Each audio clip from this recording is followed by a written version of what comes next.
Seeing all that food waste in the New York Times article was really unsettling. Farmers dumped 4 million gallons of milk a day last week. And at the same time, you're seeing lines at food banks that are going for miles with people waiting, sometimes 16 hours to only get turned away.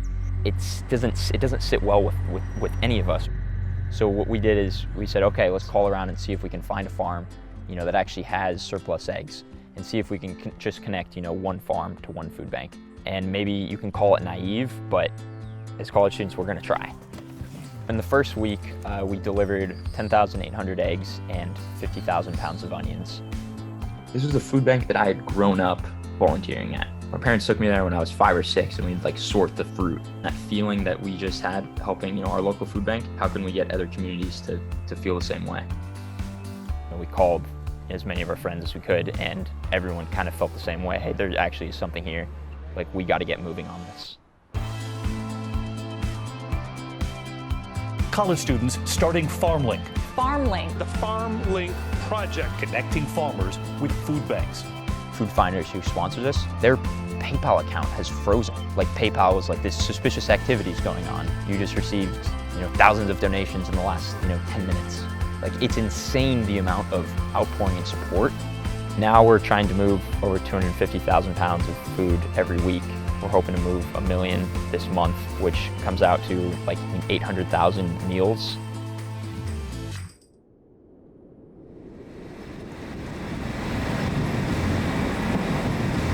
I'm the 4th generation to work this farm, and my sons are the 5th. The only situation that's similar to this is my great-grandfather back when he was dealing with World War I and the Spanish flu.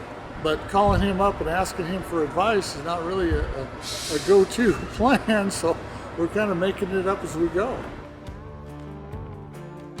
This year, because schools, hotels, restaurants are all closed, those contracts have dried up for Doug, and now he is sitting on a pile of, he doesn't even know how many potatoes, over 1.5 million potatoes that he doesn't know, what he's going to do with. Through the process of, getting, say, potatoes to a food bank that really needs it, we can pay Doug and his farm workers so that they can plant next season.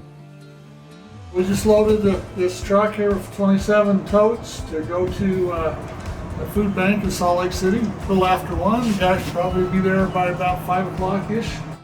Everyone wants to contribute, and that is an amazing feeling that as a young person, it gives me a lot of hope, that in times of crisis we can get through something like this. At the end of the day, you're not going to solve this whole problem, but just because you can't do everything doesn't mean you must do nothing. And so what we're going to do is we're going to do everything we can to get as much produce as possible to these food banks that need it most.